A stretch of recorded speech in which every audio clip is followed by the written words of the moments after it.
कार्तिक पूर्णिमा सनातन धर्म का एक अत्यंत पवित्र पर्व माना जाता है। इसे विशेष रूप से गंगा स्नान, दीपदान और धार्मिक अनुष्ठानों के लिए जाना जाता है। यह पर्व कार्तिक माह की पूर्णिमा तिथि को मनाया जाता है और इस दिन का महत्व विभिन्न धार्मिक ग्रंथों और पुराणों में मिलता है। कार्तिक पूर्णिमा का दिन विशेष रूप से देवताओं की पूजा और पूर्वजों की आत्माओं के शांति के लिए समर्पित होता है। इस दिन को देव दिवाली के रूप में भी मनाया जाता है। वहीं इस दिन शुभ कार्य करने से आपके जीवन में सदैव खुशहाली बनी रहती है। तो आइए जानते हैं इस दिन क्या करना चाहिए और क्या नहीं करना चाहिए। कार्तिक पूर्णिमा पर क्या करना चाहिए?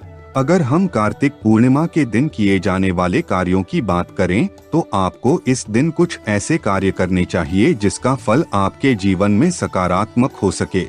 जैसे इस दिन आप गंगा स्नान करें।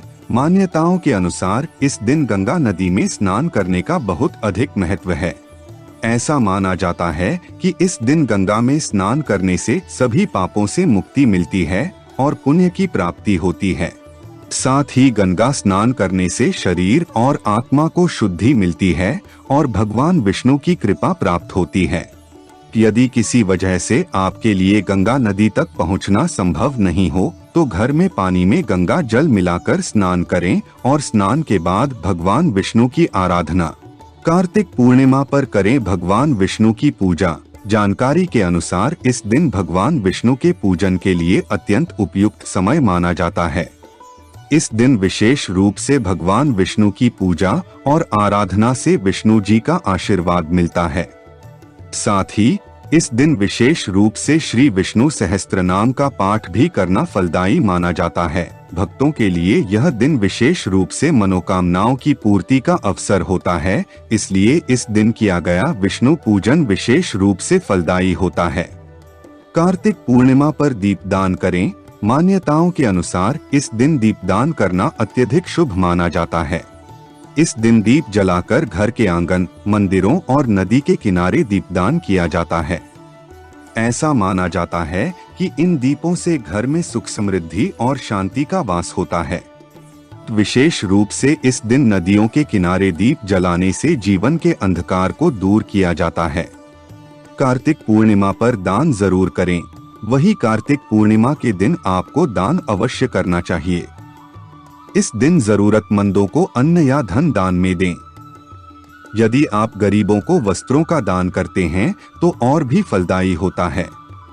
इस दिन दान देने से पुण्य की प्राप्ति होती है और आत्मिक शांति मिलती है। इस दिन चंदन, फल, फूल और वस्त्र का दान करना विशेष रूप से लाभकारी होता है। इसके अलावा इस दिन बर्तन, वस्त्र और अन्न का दान भी किया जाता है। कार्तिक पूर्णिमा पर सत्यनारायण की कथा का पाठ करें। मान्यताओं के अनुसार यदि आप कार्तिक पूर्णिमा के दिन सत्यनारायण कथा का पाठ करें तो यह अत्यंत शुभ माना जाता है। इस दिन सत्यनारायण कथा पढ़ने या सुनने से आपके जीवन में आने वाली समस्याओं से छुटकारा मिलता है और आर्थिक स्थिति भी अच्छी बनी रहती है। अब हम जानेंगे कि कार्तिक पूर्णिमा पर क्या नहीं करना चाहिए। कार्तिक पूर्णिमा पर न करें तामसिक भोजन। जानकारी के अनुसार कार्तिक पूर्णिमा के दिन तामसिक आहार से बचना चाहिए। इस दिन आपको शुद्ध शाकाहारी और सात्विक भोजन करना चाहिए ताकि शरीर और मन दोनों शुद्ध रहें और भगवान की कृपा बनी रहे। यदि आप इस दिन तामसिक भोजन करके पूजा करते हैं तो वो स्वीकार्य नहीं माना जाता है। कार्तिक पूर्णिमा पर बिना वजह झगड़े और विवाद से बचें। वही इस दिन आपको किसी से भी विवाद या झगड़ा नहीं करना चाहिए। मुख्य रूप से इस दिन पति पत्नी को आपसी कलह से बचना चाहिए। इस दिन आपको आक्रामकता, क्रोध या चिड़चिड़ेपन से भी बचना चाहिए। इस दिन मानसिक शांति और आत्म संतुलन बनाए रखना जरूरी होता है क्योंकि यह दिन भगवान से आशीर्वाद प्राप्त करने और आत्मिक उन्नति के लिए शुभ माना जाता है।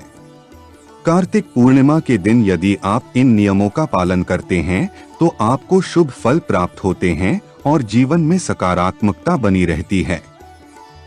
आपको यह वीडियो कैसी लगी हमें कमेंट करके जरूर बताएं।